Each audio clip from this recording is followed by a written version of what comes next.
किस तरीके से महान सेलिब्रिटीज़ के रीबर्थ हुए हैं और पास्ट बर्थ से प्रेजेंट में क्या-क्या चीज़ें ट्रांसफ़र हुई हैं और किसी सेलिब्रिटी पर उसके पास्ट बर्थ का क्या इफ़ेक्ट रहा है, हम इस चीज़ की चर्चा कर रहे हैं। सामने स्क्रीन पर आपको जोश और डैनी की, ओलिवर और हार्डी की, इनकी फ़ोटोज़ दिखाई दे रही हैं। अब आप थोड़ा ध्यान दीजिए इन फ़ोटोज़ पर। सामने स्क्रीन पर जो फ़ोटो है जिसमें आप जोश और डैनी की बचपन की फ़ोटो देख रहे हैं। आप देख सकते हैं ये कोइंसिडेंट नहीं है कि जोश और डैनी ने अपने हाथ में जो बुक ली हुई है, उसमें ओलिवर और हार्डी की फ़ोटोज़ हैं।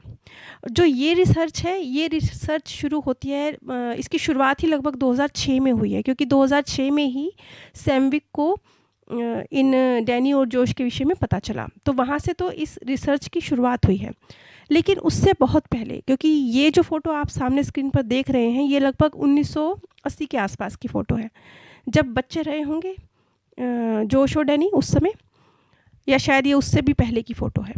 तो उस वक़्त इनके हाथ में ओलिवर और हार्डी की फ़ोटोज़ होना, क्या ये कोइंसिडेंट है? नहीं, ये बिल्कुल कोइंसिडेंट नहीं है।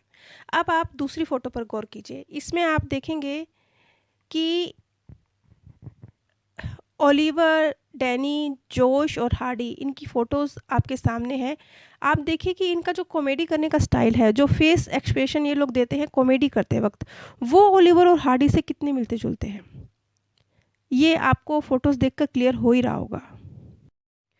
ख़ैर, जिस वक़्त सैमविक ने जोश और डैनी से बातचीत करी थी, तो जोश और डैनी को तो पुनर्जन्म जैसी चीज़ों का कोई लेना-देना ही नहीं था उनको इन चीज़ों से, क्योंकि उनके धर्म में तो इस चीज़ को मानते भी नहीं हैं, तो उनको कोई इंटरेस्ट भी नहीं था इस सब्जेक्ट में। लेकिन जैसे-जैसे सिलसिला आगे बढ़ता गया, जब पहली बार बातचीत हुई जोश और डैनी से सैमविक की, तो जोश और डैनी चाहे पुनर्जन्म में ज़्यादा इंटरेस्टेड नहीं थे, लेकिन वो इस बात से हैरान थे कि ओलिवर और हार्डी का नाम लिया जा रहा है। क्यों? क्योंकि ओलिवर और हार्डी के प्रति इन दोनों भाइयों का जो जुनून है, वो बहुत एक्सट्रीम रहा है।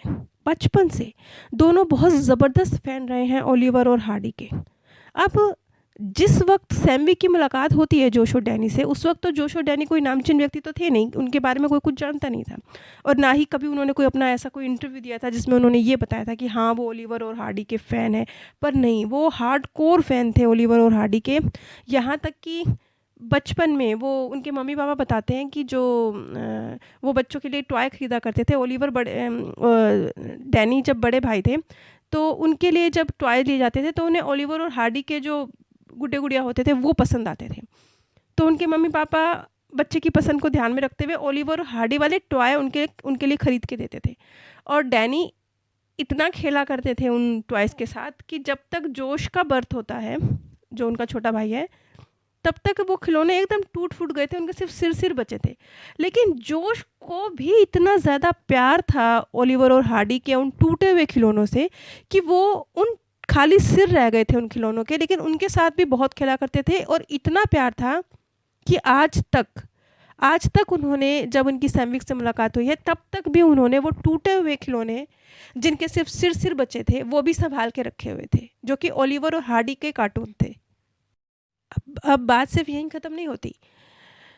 जोश और डैनी बताते हैं कि 1991 में जब उन्होंने अपनी नई कार खरीदी, तो उस ज़माने में कैसेट प्ले की जाती थी कार में।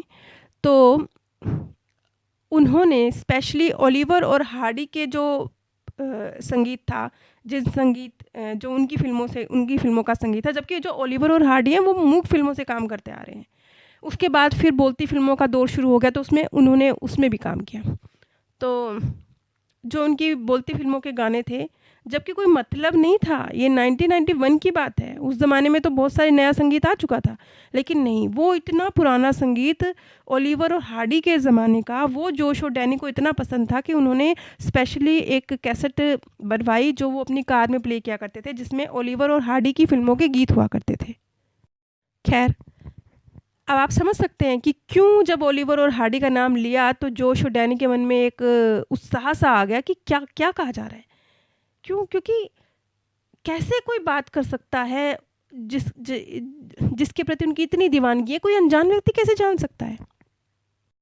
अच्छा, ये इंसिडेंट सिर्फ़ यहीं ख़त्म नहीं होते। आपको एक ज़बरदस्त बात और बताना चाहूँगी कि जोश और डैनी क्योंकि ओलिवर और हार्डी का रीबर्थ है, तो ओलिवर और हार्डी ने मूक फ़िल्मों में भी काम किया है। तो पता नहीं क्यों लेकिन इनकी कॉमेडी में इन्होंने जैसे शोज़ किए तो उनके शोज़ कुछ एक शोज़ बड़े पॉपुलर हुए उनके वो शोज़ उन्होंने मूक भी किए हैं। तो एक उनकी मूक फ़िल्म है जोश और डैनी की जिसका नाम है the wrong arm of the law.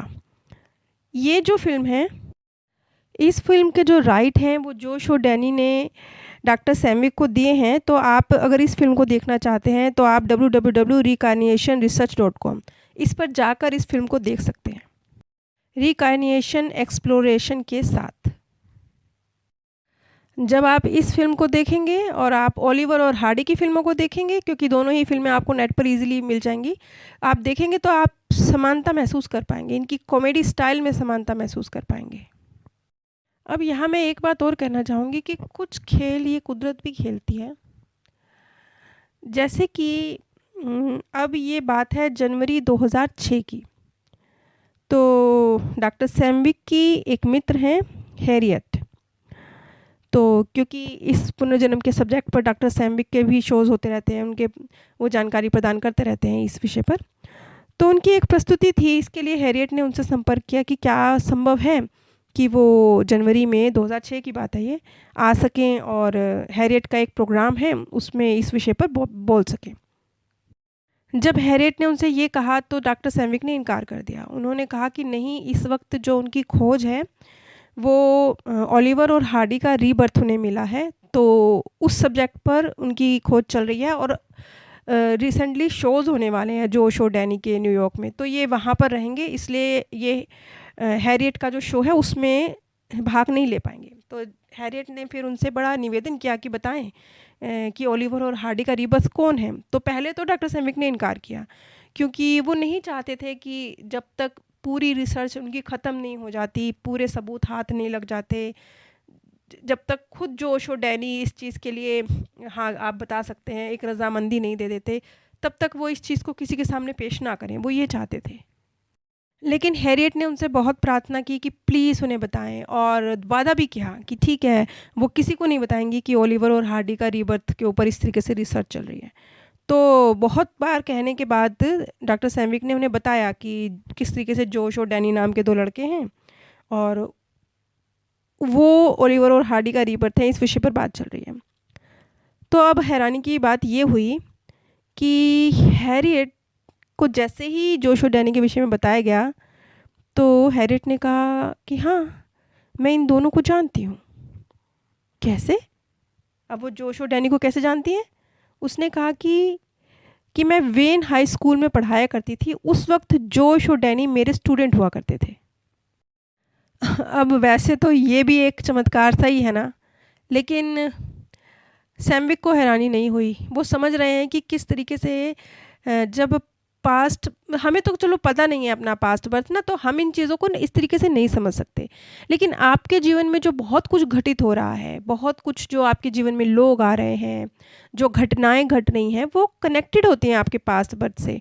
अब क्योंकि आप जानते नहीं हैं अपने पास्ट बर्थ के बारे में, तो आप इस नज़र से उन घटनाओं को देखते नहीं हैं। अब एक आम व्यक्ति इस चीज़ को देखेगा तो वो क्या कहेगा? वो कहेगा कि हाँ, हैरियट इनकी टीचर है जोश और डैनी की, तो ये संयोग है कि बाय चांस ऐसा हुआ कि हैरियट टीचर निकली जोश और डैनी की। लेकिन ये बाय चांस नहीं हुआ, सैमविक की नज़र में भी ये बाय चांस नहीं हुआ और हम जब इतने आगे इस जानकारी तक पहुँच चुके हैं तो हम भी जानते हैं कि ये ऐसे ही नहीं हुआ। ज़रूर हैरियट का भी कम या ज़्यादा कोई ना कोई कर्म संबंध रहा होगा डैनी और जोश के साथ। खैर, इसके बाद और बहुत कुछ निकल के सामने आया, इसका ज़िक्र मैं अगली कड़ी में करूँगी।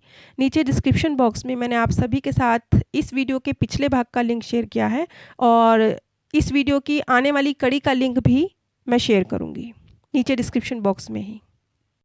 आप सभी पर परमात्म सौंदर्य, प्रेम और आनंद सदैव बरसता रहे।